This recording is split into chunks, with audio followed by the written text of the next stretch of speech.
What do you think? Beautiful. Hey, Brian. Hey.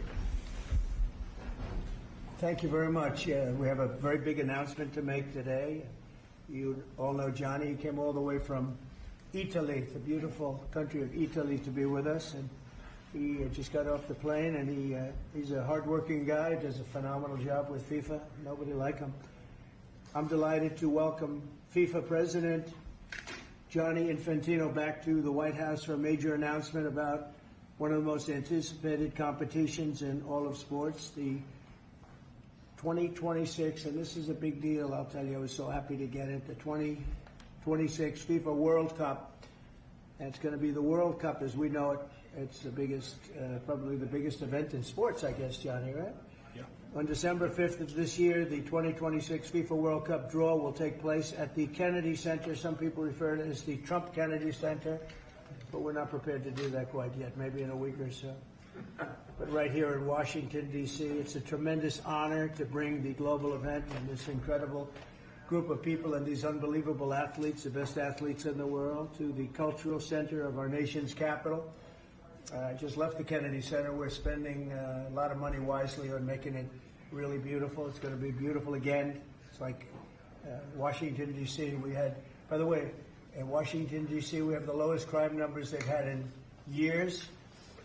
Zero, it sounds like it's a horrible thing to say, but I might as well say it. Zero murders in the last week since we've done this. That's the first time in memory that that's happened, if you can believe it, how pathetic that is to have to even say it. And I'm tired of listening to these people say how safe it was before we got here. It was unsafe. It was horrible. And Mayor Bowser better get her act straight, or she won't be mayor very long, because we'll take it over with the federal government, run it like it's supposed to be run. The numbers were horrible. It was a crime-infested rat hole, and they do have a lot of rats. We're getting rid of them, too.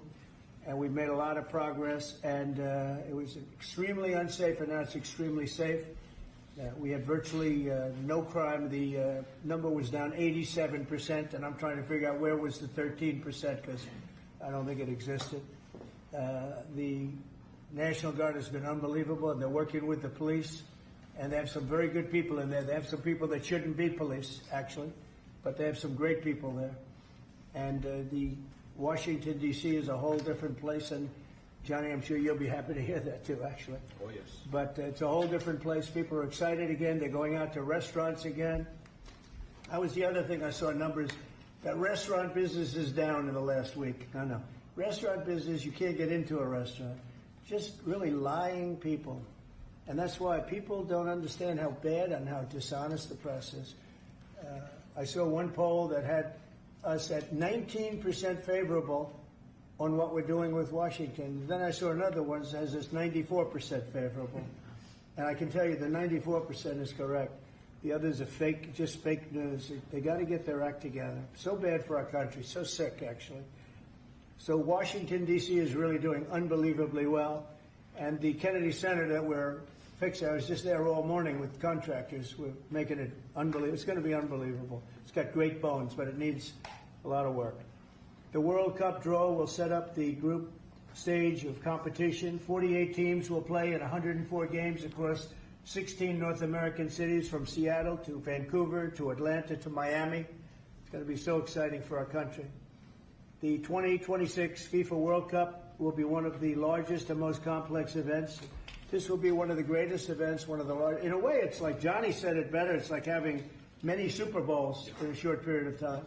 Because each one of these games essentially is a Super Bowl. Some of them are bigger than Super Bowls, actually. But they're essentially, each one of these games is like a Super Bowl. The 2026 FIFA World Cup will be the largest, most complex set of events in sports history. And the Kennedy Center will give it a phenomenal kickoff, and we'll be involved, and they'll be working over there for quite a bit of time. We have it all set that they can stay there for the big events, the big press conferences and everything else. And they'll be in a very safe capital. That'll be nice. You don't have to worry about walking down the street, Johnny, okay? Thank you. But you can handle yourself. I could. Okay. Already, FIFA is projecting 6 million loyal fans will attend the World Cup events next year, and 6 billion more are going to be watching back home, and they think the $6 billion number is going to be actually a low number. And this will drive more than $30 billion into the U.S. economy and create 185,000 American jobs in a short period of time, too. No sporting event attracts more attention, more fans, more viewers, or more revenue than the FIFA World Cup. And again, I'll just say it's the World Cup, and it's the biggest thing there is in sports, and we have it. And I got it in my first administration, and I was really somewhat devastated, as devastated as I can be. I don't have time to get too devastated. I was very happy that today, as you saw, the group that does this, a government group, radical left group, announced that Trump was right. Took in $4 trillion worth of tariffs, that the $4 trillion are going to reduce the deficit by numbers far greater than they ever expected or heard of. And by the way, the stock market went up 1,000 points. That was as of 10 minutes ago. I can't tell you what happened. A lot of things happened. But the stock market's up almost 1,000 points.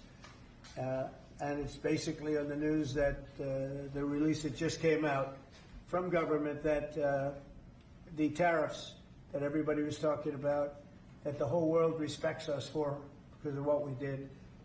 The tariffs are going to be at $4 trillion. They're going to reduce the deficit by $4 trillion, Mr. Vice President. Pretty good, sir.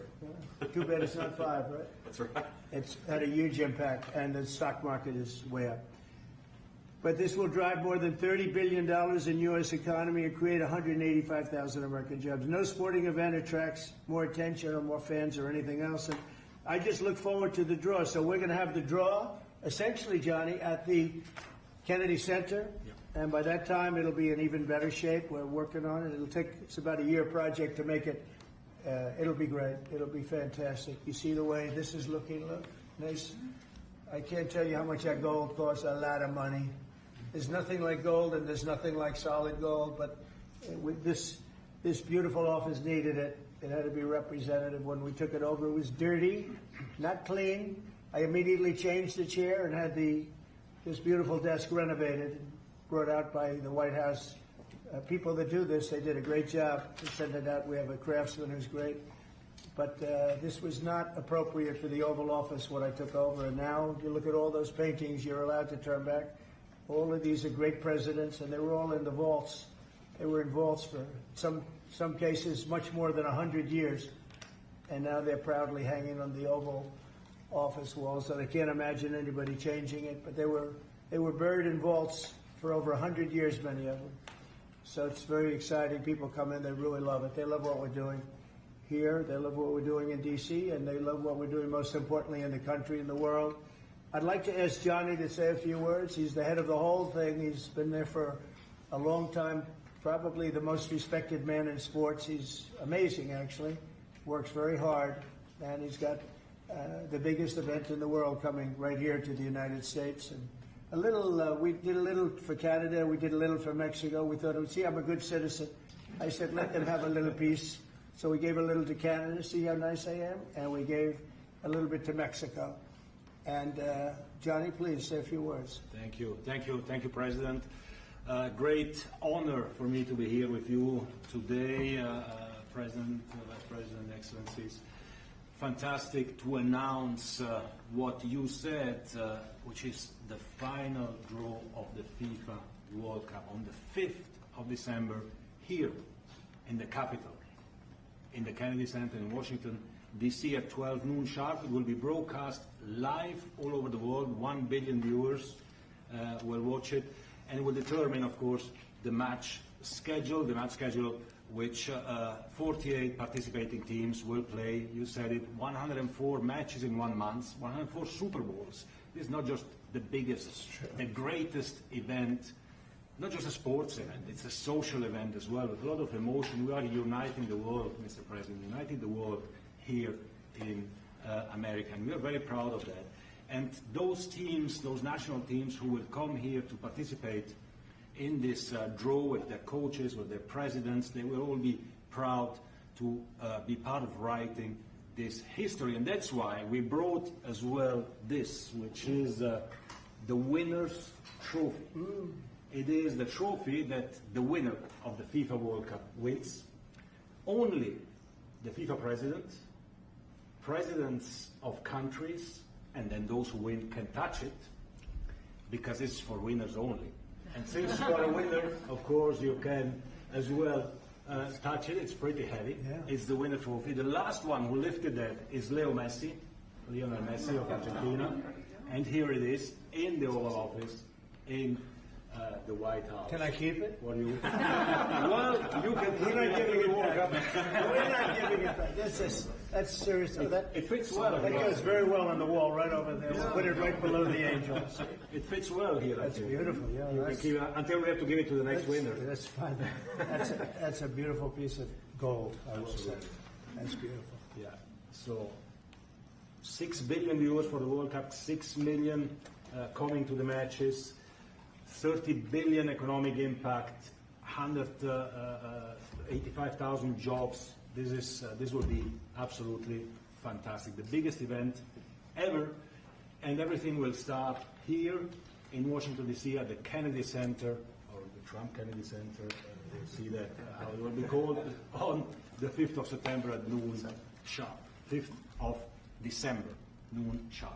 Then, if I may... Will they be doing most of the draws, all of the draws at the Kennedy? Well, how are you going to do that? Yes, we'll do that at the Kennedy Center. We'll do all the other meetings around it with the coaches, with the broadcasters, with the sponsors, everything at the Kennedy Center. The whole World Cup starts, and everyone will be happy because everyone has qualified for the World Cup and they didn't yet play a game, so they didn't lose the other game. So they all think they can become world champions, right? They'll all be happy. Exactly. Now, by the way, an example, supposing we had a week ago when everybody was being killed and mugged and everything else, despite the phony numbers that were given out, that it was getting better. Brian, do you believe it was getting better or getting worse? Oh, the crime is getting worse. I mean, I was robbed. It was getting way worse. How did the other guy come out? He came out with a briefcase. That was Robert 1, Brian 0. No, but can you imagine you do this and then you start hearing that they had a 20-year reduction of crime. It's worse. It was worse during the Biden administration than anybody's ever imagined possible.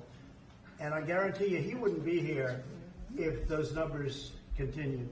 But now we have total safety. We have total security. And for the border, in 3 months, 0 people. These are done by liberal people that do these charts. 0 people came through our border in the last 90 days. Can you believe it? 0. Last year we had millions of people coming in. And they came in from the wrong locations. They came in a lot of people that shouldn't be here. So now when we have this event in December, it's going to be very safe. Johnny, you can walk down the street with your beautiful wife. Yeah. You can take her to dinner if you can get a reservation, which I doubt. They're all full, the restaurants. I know. They're all full. I heard that too. The restaurants the restaurants, since we are doing this, are doing great. And many new restaurants are going to open because, as you know, many closed. Many restaurants closed because the crime was so bad. This will be one of the safest places anywhere on earth. So, I really am honored that the National Guard has done such an incredible job working with the police. And we haven't had to bring in the regular military, which we're willing to do. We have to. And after we do this, we'll go to another location and we'll make it safe also. We're going to make our country very safe. We're going to make our cities very, very safe. Chicago's a mess. You have an incompetent mayor, grossly incompetent. And we'll straighten that one out probably next. That'll be our next one after this. And it won't even be tough. And the people in Chicago, Mr. Vice President, are screaming for us to come. They're wearing red hats, just like this one. But they're wearing red hats. African-American ladies, beautiful ladies, are saying, please, President Trump, come to Chicago. Please. I did great with the black vote, as you know, and they want something to happen. So I think Chicago will be our next, and then we'll help with New York, and we're going to help with. And I think a lot of these people that you see on television, they're including the people in this audience. They'll say bad things about me, and then they'll say, "Thank God he's here," because half of them got mugged, and they don't want to get mugged again. But they work for they work for stupid people that are radical left. And they're made to do things and say things that they don't want to be saying. But the people right here are all happy because you're not going to be mugged in Washington, D.C. anymore. I just want to say Johnny's been my friend for a long time. He's an incredible guy. And we will lay out the red carpet. Andrew, you're going to be fantastic. Rick is going to be everything Rick ever touched is has always worked out, and he's working with me on the Kennedy Center. And his very good friend was an actor on Broadway for 5 years, right? And I assume he's helping us a little bit, right? Yes. And Andrew, you're all excited about it? Absolutely. Would you like to say something? This is a great opportunity, Mr. President, to show off the first 250 years of the United States of America, the greatness and then the hope and promise of the next 250 years. When you think this World Cup is going to be over our 250th birthday, Mr. President, your leadership, obviously, with FIFA leading the way, this is the largest sporting event in the history of the world under the Trump administration. So very excited. I just want to say one thing. Andrew Giuliani, so his father is Rudy, the greatest mayor in the history of New York, I think by far. He took a ravaged city, a city that was really under siege. Probably most people thought it was going to survive. He turned it around. He was a great, great mayor. And then they treated him very, very unfairly. You go back and tell your father all of the things that have come out over the last couple of months through Tulsi and through all of the people, Cash, everybody. They've proven your father 100% correct. His father was treated so unfairly. Your father has been 100% correct. And tell him we all love him, okay? Thank you, Mr. He's President. been amazing. What he had to go through was very, very unfair. Nasty. These are bad people. Mr. Vice President, would you like to say something? Well, sure, Mr. President. Thank you, and thanks, Johnny, for being here. We're very thrilled about the World Cup. Just to echo something the President said about crime in Washington, D.C., this is the national capital of the greatest nation in the world, and we had murder rates just a few weeks ago that rivaled some of the worst third-world cities anywhere, even in very, very poor regions of the world. Why did we accept that? Why did we allow it to happen? We allowed it to happen because we had broken leadership in Washington, D.C., and unfortunately sitting behind the Resolute desk. What we have shown in just under 2 weeks of taking law enforcement seriously is that the American people can have their streets back if their leadership is willing to put in the time and the resources. Mr. President, you've shown in Washington, D.C. that we can have safe streets again. We've just got to have the political willpower to focus on the bad guys and to give the American people back their communities. We are focused on doing that thanks to the President's leadership. Thank you. And that's a really very small percentage. It's 2%, 3%, but that 2% and 3% wreaks just havoc throughout a community. People are petrified, and I know there's a couple of the women in the back are shaking their head, yes, yes, yes. I won't report who you are because you'll end up losing your jobs, but it's true. It's amazing. And the police, and you look at the D.C. National Guard, I saw pictures of them last night getting off vans and all, and I saw some bad ones running, but they're not running so much anymore. They're not there. They're just not even... They're not even trying. You're totally safe. Now, there'll be something happening sometime. I don't know. Maybe it won't be for a long time. But this was every night would get reports of people being mugged and get that. There's one woman on television last night. She had a badly busted up nose. And she said, well, I like our streets the way they used to be. And she thinks it's going to happen like by doing nothing. And they said, what happened to your nose? She got slugged by a guy walking down the street. Slugged. Her nose will never be the same, I guarantee you, unless it takes a pretty good turn. She wasn't really for us. But she sort of said, well, maybe something has to happen. Before this happened to me, she got whacked. And I don't think she'll ever be the same. She almost became, she was a half a Trump fan, a woman that would have never been a Trump fan, but she was hit hard. It's not going to happen anymore.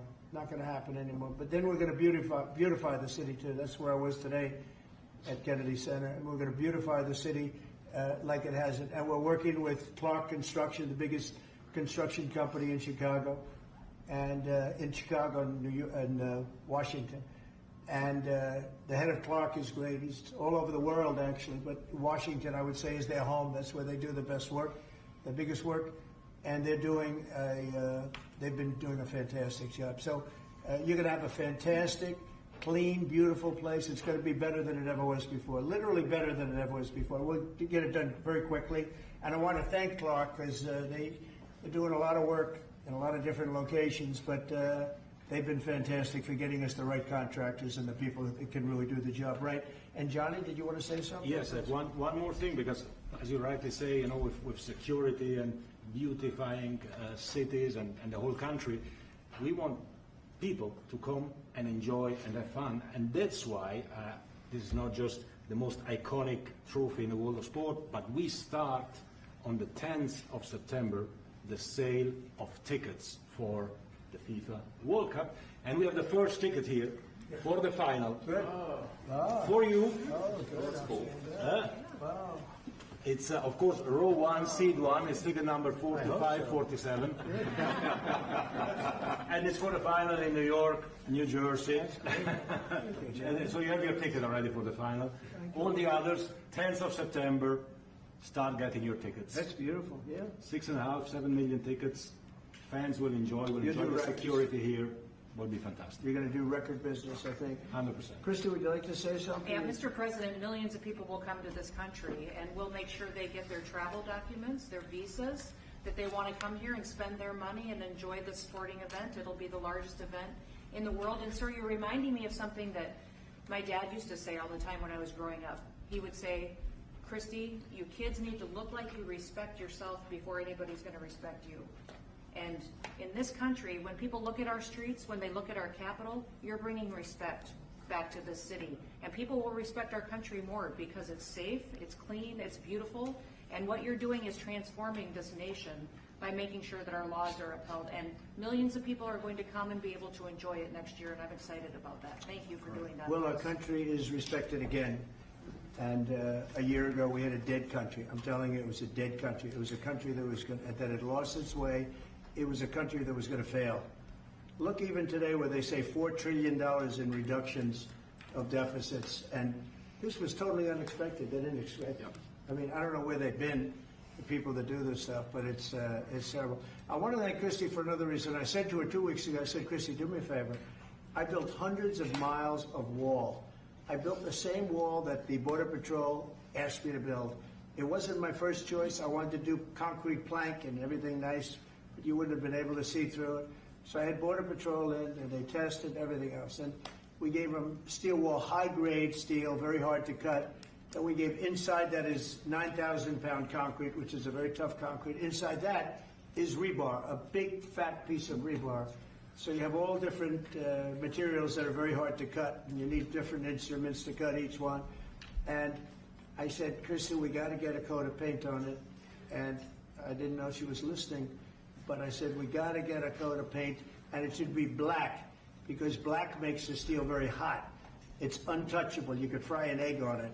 And if you got a good black, flat paint, it would look beautiful. It will preserve it from rust.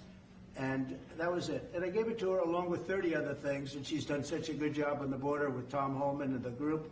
Tom Holman's a fantastic guy, what the job he does and the way they work together. So I turned on last night and I see Christie's painting the wall.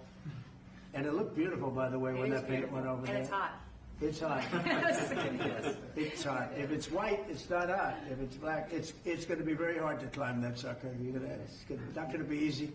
But it's black and a high quality black. You know, it really looked good. Yeah, we got Is the that going paint to be you a told us two-coat to- job or a one No, coat? just one coat. One coat. We Good. used the paint you told me to buy. Yep. The two-coat will take place in 3 years from now. Right? We'll do the second coat. But it looks beautiful. But thank you very much. I didn't know you were listening to that, because we talked about 7 different subjects, and all of a sudden I see you're out there painting with a lot of painters and everything else. But it was a beautiful thing to say. Would you like to say something? You've been such a big part of this. Please. Well, Mr. President, we're delighted to be here today for this announcement, but we're also looking forward to having you at the final. Oh, yes. On July Oh, yes. 19th No, we'll be in New there. York, New Jersey. We're going to be there. A lot of people are going to be there. A lot of people. I'd like to thank you all. Do you have any questions on FIFA, first of all? It's going to be a big event at the Kennedy Center. Do you intend to take part in it? Will you have a part to play on December 5th? I might play. I mean, I see the money that these soccer players, we call it soccer, but I see the money that these soccer players are making. I may try and play. I'm a very good athlete. My son is a very good athlete, and he's a good soccer player. He's on the tall side for soccer. Yeah. He's 6'9". That's pretty tall. But That's pretty it's cool. on the tall side. Good. It's on the tall side, but he's good. But no, I may put on shorts. I look extremely good in shorts and join the play.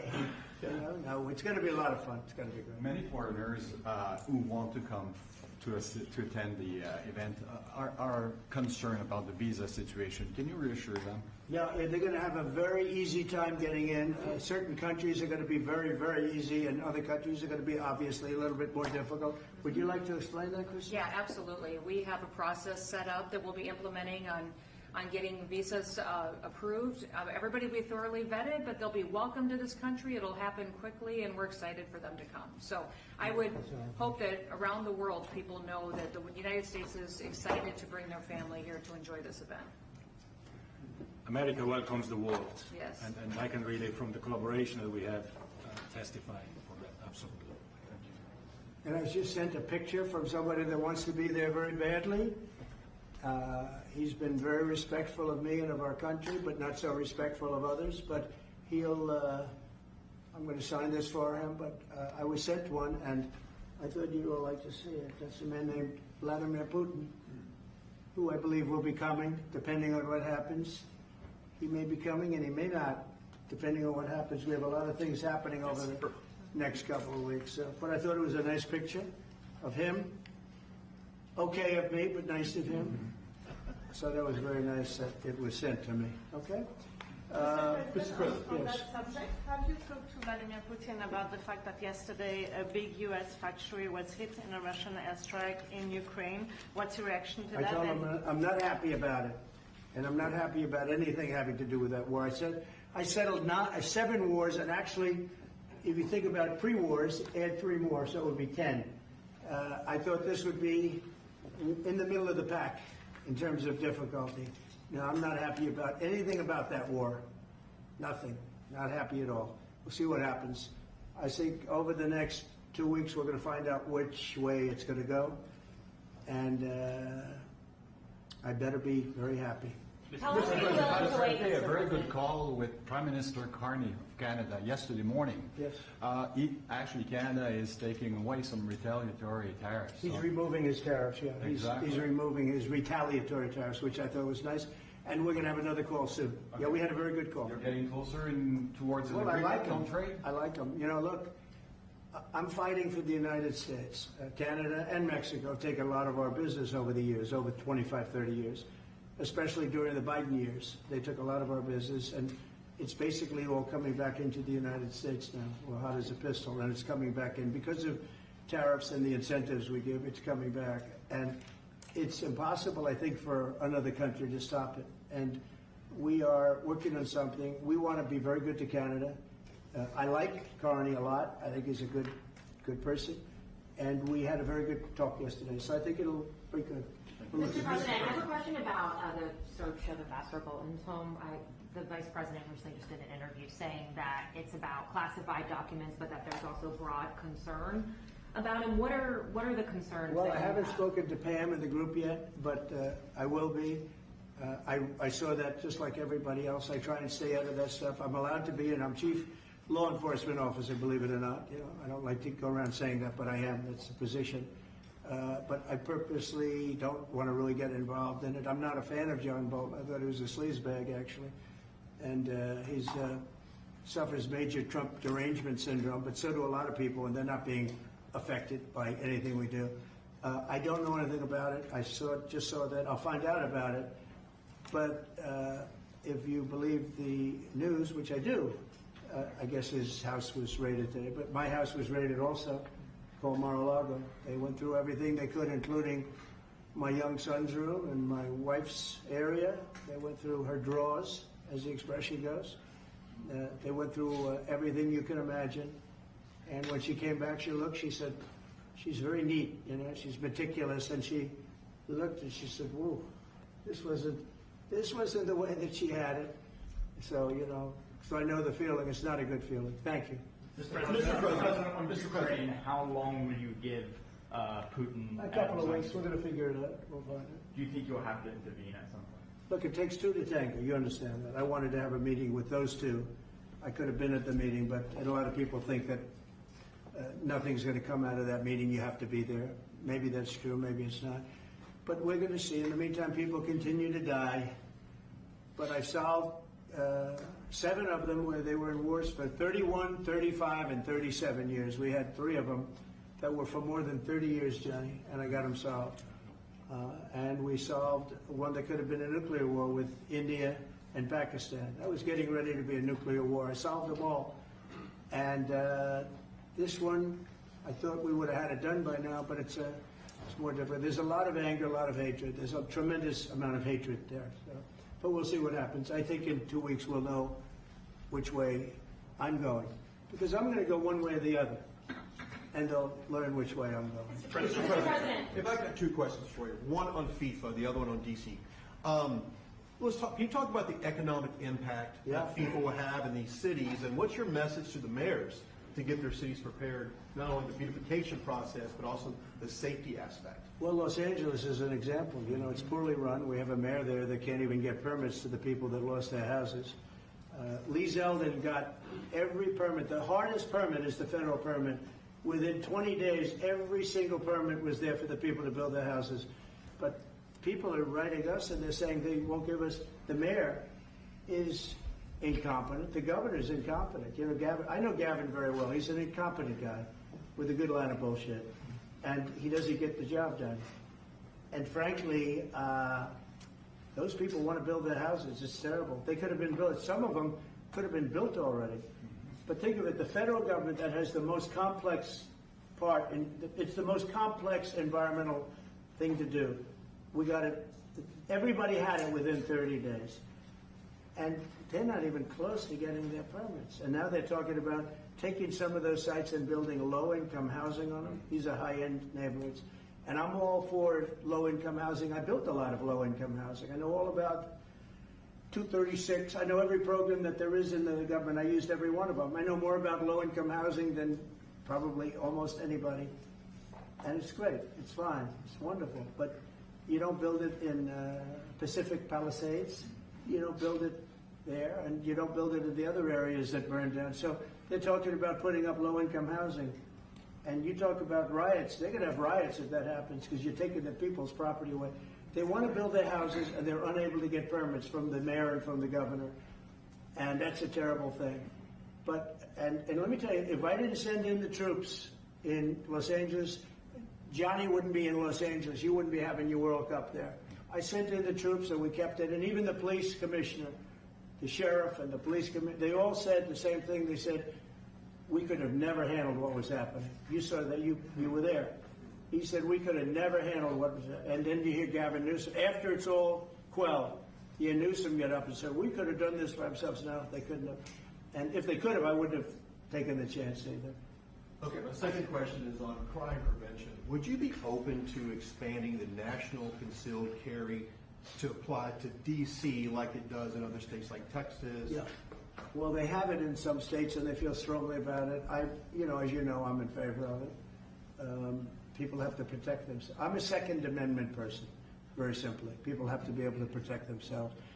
Especially like in Washington, you walk down the street, a guy comes up and slugs you. He's got a pistol in his hand.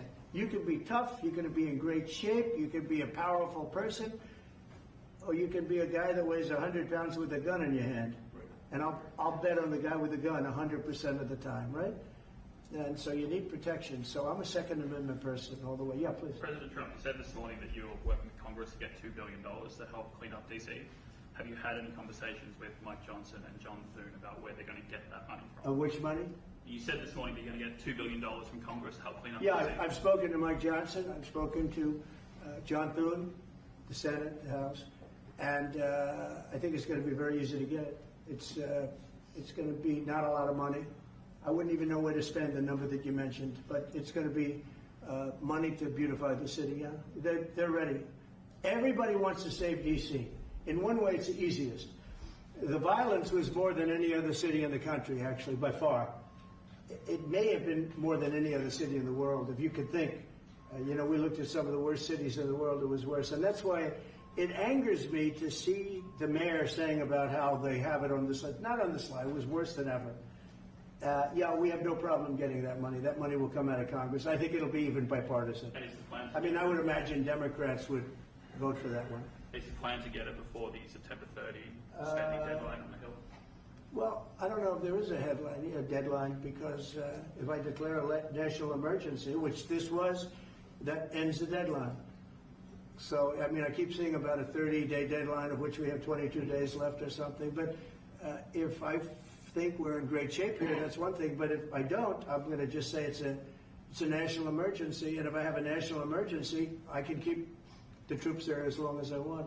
If people are not going to want to have the troops in 30 days, you know, it's one thing to get them out. It's another thing to keep them out for a long period of time.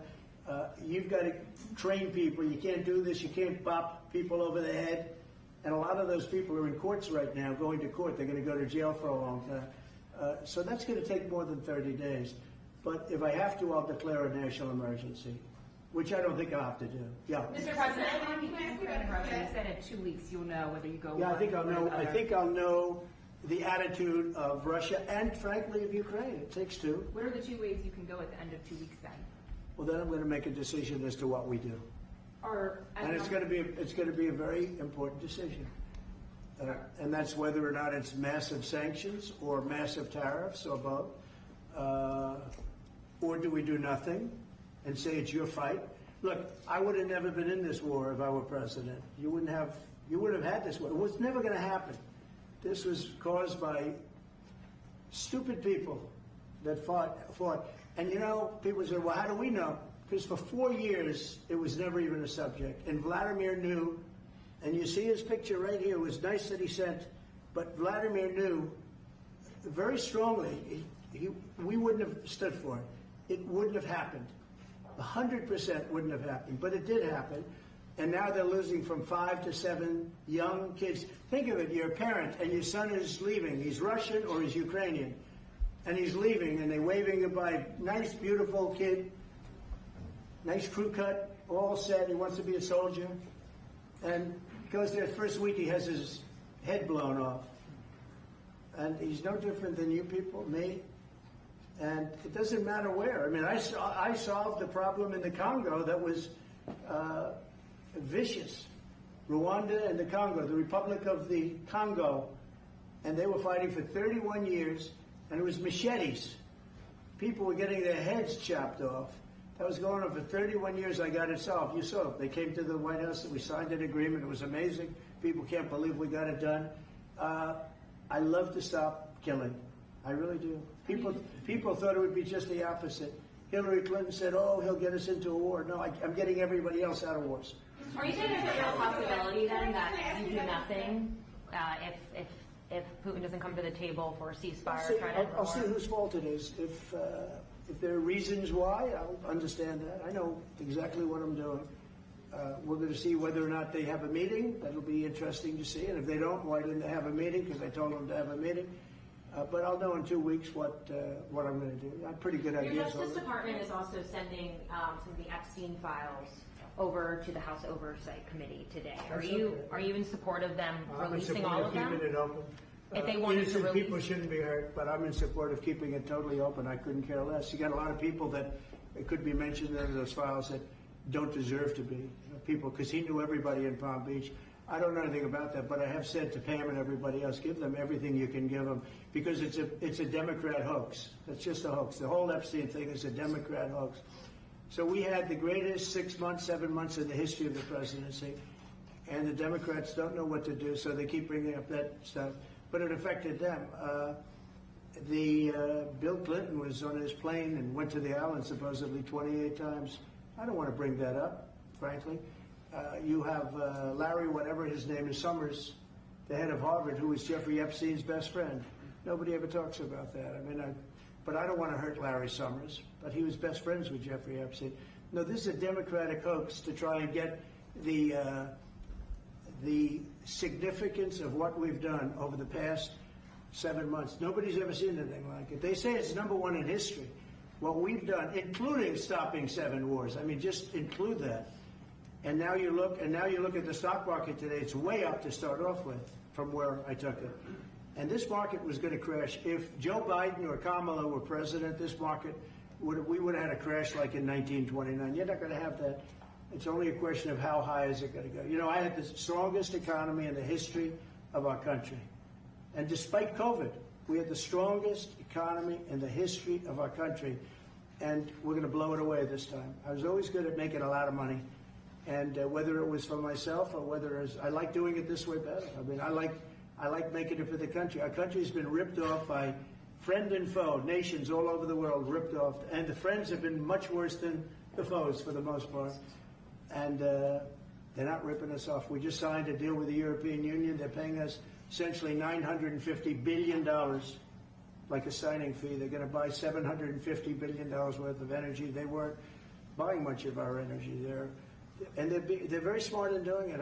And as you know, Ursula was here a couple of days ago having to do with the people, the leaders that we had a great, people said they've never seen anything like it. Well, we had the leaders of Europe right here in the Oval Office. And she's so happy that she has an agreement. But people aren't ripping us anymore. We're run by, this country is run by smart people now. Mr. President, in Israel... Two questions. One is about Intel. There have been reports that you're considering taking a stake in Intel. Can you tell us About the 10%? About the 10%. Yeah, I met a man who was a very nice man, and I called for his removal because I saw something by a man named Tom Cotton, a senator from Arkansas, who's a great guy, friend of mine, supporter of mine, big supporter. I'm a supporter of his too. And he wrote a pretty nasty story about the head of Intel. And I said, well, if that's right, he should resign. And he came in, he saw me, we talked for a while. I liked him a lot. I thought he was very good. I thought he was somewhat a victim, but, you know, nobody's a total victim, I guess. And I said, you know what? I think the United States should be given 10% of Intel. And he said, I would consider that. I said, well, I'd like you to do that because Intel's been left behind, as you know, compared to Jensen and some of our friends, NVIDIA, some of the people, and the people in, because Intel should have never been. Intel was the biggest, most powerful chip company in the world. And then they started leaving. And they started going to foreign countries, in particular Taiwan. And if we had a president who would have said, okay, you can go to Taiwan, but we're going to put a 100% tariff or 200 or 300 or 500% tariff, anybody that sells into the United States has to pay. They wouldn't have left. They would have never left, and we wouldn't have. So in the meantime, we had people that were, in some cases, good politicians that weren't good on trade. I loved that man, but he was not good on trade. I totally disagreed. He allowed the car industry to be taken out of this country. We lost 50% of our car industry. But that's all coming back. It's all coming back. But if somebody would have said that with Intel, would be a giant right now. Now, with that, they've had some bad management over the years, and they got lost. And I said, I think you should pay us 10% of your company. And they said, yes. That's about $10 billion. I don't get it. This comes to the United States of America. And I said, I think it would be good having the United States as your partner. He agreed. And they've agreed to do it. And I think it's a great deal for them. And I think it's a great deal. He walked in wanting to keep his job, and he ended up giving us $10 billion for the United States. So we picked up $10 billion. And we do a lot of deals like that. I'll do more of them. If somebody has, like we have restrictive covenants with Jensen. We have, it's NVIDIA. And to unrestrict the covenant, nothing to do with losing our powers or military or anything, because that I wouldn't do. But there are things you can do that don't affect us, that actually help us. And if we're going to give somebody a free out, a restricted covenant, we have a strong restrictive covenant on certain industries.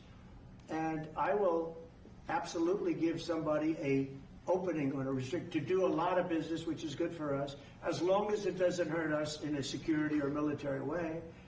And if I do that, I think the country should be paid, because anybody else, I have it in real estate where I'll have a deal with somebody and I'll have them restrictive covenant. Then they'll come back and they'll say, I'd love to be able to build over here, but I'm not allowed to because you have me covered, you have me restricted.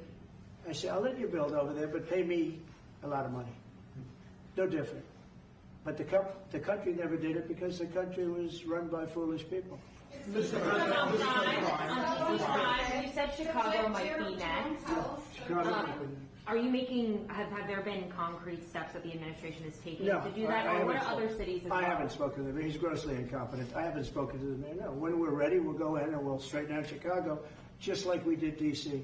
Chicago is very dangerous, great place. I built great stuff there. I have the most beautiful building in Chicago, I think. but I hate to see what's happened to Chicago. Chicago was our greatest city, actually. Bob Tisch, a great friend of mine, passed away. He used to own the Giants and very successful Lowe's. He said Chicago, I think they had their main office in Chicago. He said Chicago and San Francisco, the two greatest cities in the world. Now you look at what the Democrats have done to San Francisco. They've destroyed it. I own a big chunk of the Bank of America building in San Francisco. And, you know, it's just different. We can clean that up too. We'll clean that one up too. You know, if everything works out, and we've already had calls from other cities, quiet calls from Democrats. We'd love you to come here because they've lost control of their cities. I'm not going to say because I don't want them to lose their elections. But we've had calls from Democrats and calls from people generally. We'd love you to come here because we'll straighten out the problem. Mr. President, in Israel, the families of hostages in Israel, families of hostages are opposed to the reoccupying of Gaza. Why is the U.S. still Well, not supporting all of them. And you have to understand, I'm the one that got all of the hostages out. You got a lot of people out. If it wasn't for me, they wouldn't be out. I worked with Bibi and I worked with Steve Witkoff. But if it wasn't for me, you would have all these hostages would most likely be dead right now, every one of them. So they all come up here. They come in groups of 10, 12, 13, and many of them, and I've gotten to know a lot of them. They're great people. What they had to go through is incredible. But so now they have 20, but the 20 is actually probably not 20 because a couple maybe aren't around any longer. It's a terrible thing. No, I don't like anymore. I said, you know, when you get down to 20, they're not going to make deals anymore. And they didn't. And then I put out a statement, as you know, that was a tough statement, go in and get them. And they said, we'll give you 10, we'll give you 10. I don't know what Israel's doing, but they were willing now immediately to give us another 10. The situation has to end. It's extortion and it has to end. And we'll see what happens. I actually think they're safer in many ways if you went in and you really went in fast and you did it. And people can't forget October 7th, remember that. I'm friendly with all groups. I won the Arab vote in Michigan. I did so great with the Arab vote, remember? I started off at 0. I ended up winning. I wouldn't say the candidate was the greatest, but I would have won against anybody. They're great people. But we have to do things properly. And, you know, I'm very proud to say I got the hostages out. You have hundreds of people that are living now because of me. And now we have that final little group of people. And Hamas knows that if they give them, that's probably the end of their lives. So it's not easy to get. And I know if you're a parent, you just don't care. I want my baby back. They want their babies back. They want their kids back. And I understand it. But I got them out and did a good job. And we're doing everything we can to get the hostages out. Thank you all very much. Yes? So Jackson Hole, Jay Powell today said, he suggested that they might cut interest rates, but they never proceeded. Well, we call him too late for a reason. He should have cut him a year ago. He's too late. You know, we have a stock market that's up 1,000 points today. I better be careful because I go out there and I'll see it's down 1,000, right? But it's up 1,000 points when I came in here. We have a country that the market's the hottest it's ever been. The country's better than it's ever been. We have a military that I rebuilt largely in my first term. We had a great, successful first term, but this is going to be even better. But we rebuilt it. We gave a lot of it away to Afghanistan, but relatively small compared to the overall. But I think it was the most embarrassing day and period in the history of our country that they allowed those 13 wonderful people, but it's really hundreds of people were killed. And they don't talk about the 48 that were so severely wounded with no legs, no arms, nobody ever mentions them except me. But that was the worst day, the most, it just showed how incompetent. Frankly, if that didn't happen, I really believe that you might not have had the problem with Russia. I think Putin was sitting there watching these stupid people running our country and said, this is a time to invade. It's, this is a time. And then Biden made the statement, well, he can do a small incursion. When he said that, it was off to the races, right? When he said he can do a small incursion, remember that? I was surprised he knew the word incursion. I didn't think he had that good of a vocabulary. I want to thank everybody. It's very important to me and to everybody up here, the World Cup. And Johnny has been so incredible. I mean, he's really a great leader. I mean, to think, I said, Johnny, do it by phone. You don't have to come. No, he said, I'll come. And he flew all night long to be here and listen to this about how great we're doing in D.C. But he's a fantastic leader, and this will be your most successful World Cup ever. Thank you, Jim. You think America will win? Yeah, can he win it, Mr. President? I don't know. I watch some of those teams go around. They go down that field. I don't know. But let me ask you: what chance does America have of winning?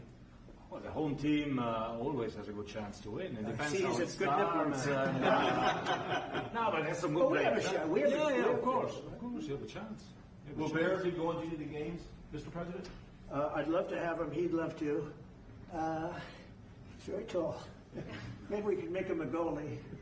The goalies are very tall now, right? The goalies are very tall. The goalies, well, he'd be a perfect goalie. 100%. At his height, he'll be a great goalie. Exactly. So we'll put him on the American team. No, but do the Americans have a chance of like getting into the quarterfinals? Yes, right? definitely. No, the quarterfinal definitely. But then, as the tournament goes on with the public 250 years of the United States, let's don't forget, they will all feel energized about that. It's amazing. The talent is really great when you watch these things. I went to the game 2 weeks ago, and it was a big upset. But you look at these people; the way they pass it. It's amazing, really amazing. It's a great art, right? It's a great talent. It is incredible. You know the expression. Out of the hat? It's a what? Will you draw the names? I don't know. That's something. He's the boss. That's an interesting proposal. He's the boss. We'll discuss that. It's going to be great, and I think the American team is going to do well. I mean, I hear it's a very good team. Good luck, everybody. Thank you very much. Thank you. Thank you so much. You guys. Keep a lot of those photos.